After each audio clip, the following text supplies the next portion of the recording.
Thank you, Ms. Williams, Lieutenant Colonel Vindman. Thank both of you for being here today. Lieutenant Colonel Vindman, I see you're wearing your dress uniform. Knowing that's not the uniform of the day, you normally wear a suit to the White House. I think it's a great reminder of your military service. I, too, come from a military family. These are my father's Air Force wings. He was a pilot in World War II. 5 of his sons served in the military. So as one military family to another, thank you and your brothers for your service.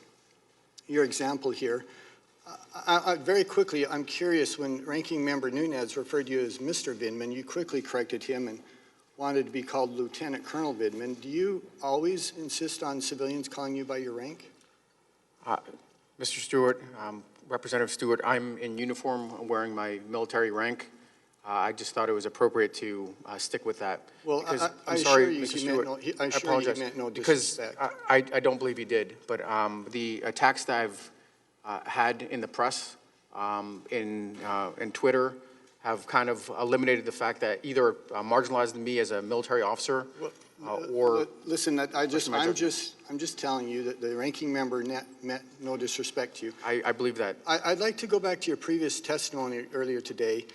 Much has been talked about, as we've discussed, between the President Trump and President Bielski and the word favor, and this being interpreted as a basis for impeachment. And your interpretation of the word favor, and I'll paraphrase you, and you feel free to correct me, you said, in the military culture, which you and I are both familiar with, when a superior officer asks for a favor of a subordinate, they will interpret that as a demand. Is that a fair synopsis of what you previously stated?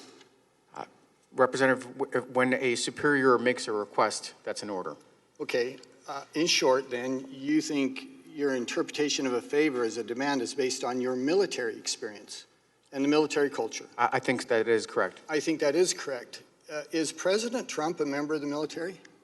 He is not. Has he ever served in the military? Not that I'm aware of. Is President Zelensky a member of the military? I don't believe so. I don't know. He's not.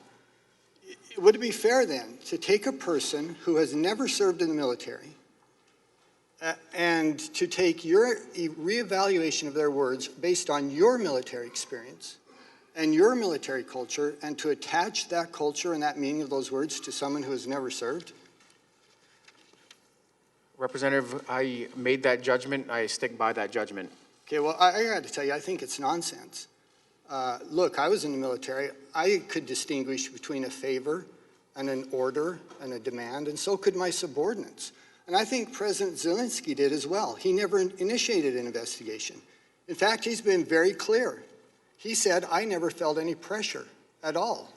So you interpreted the word favor, but the two people who were speaking to each other did not interpret that as a demand. It was your interpretation. Is that fair?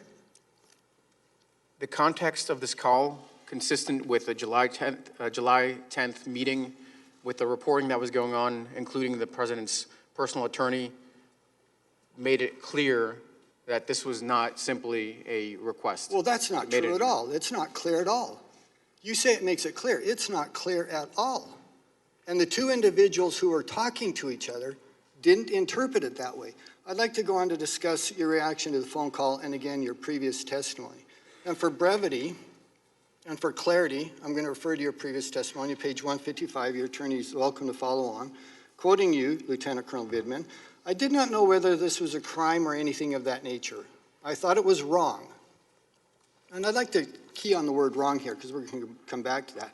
In my mind, did I consider this factor that could have been other implications? Yes, but it wasn't the basis of, I don't know, lodging a criminal complaint or anything like that. Then you go on to talk about policy concerns and moral and ethical judgments. So your concerns regarding this phone call were not legal. They were based on moral, ethical, and policy differences. Let me ask you then, and which you thought were wrong, to use your word. You said this was wrong. Not illegal, but wrong. There are, as I've stated sitting here a couple days ago, there are dozens of corrupt nations in the world, hundreds of corrupt government officials. Exactly one time did a vice president go to a nation and demand the specific firing of one individual and give a 6-hour time limit and withhold or threaten to withhold $1 billion in aid if not. It was the one individual who was investigating a company that was paying his son. So I'll ask you, was that also wrong? That is not what I understand. I frankly don't have any firsthand knowledge of that. You've In not this seen the case, I did. video? I've seen the video. That's all I've described is the video. Everything I just said to you was in the video. Was that wrong as well? Congressman, this is something I actually participated in. I think and the American witnessed. people can make a That judgment. I don't That know. too. The time of the gentleman's expired. Colonel Vindman, if you'd like to answer the question, you're more than welcome. I frankly don't know that much more about that particular incident. I saw the snippet of the video, but I don't know if I could make a judgment off that. Thank you.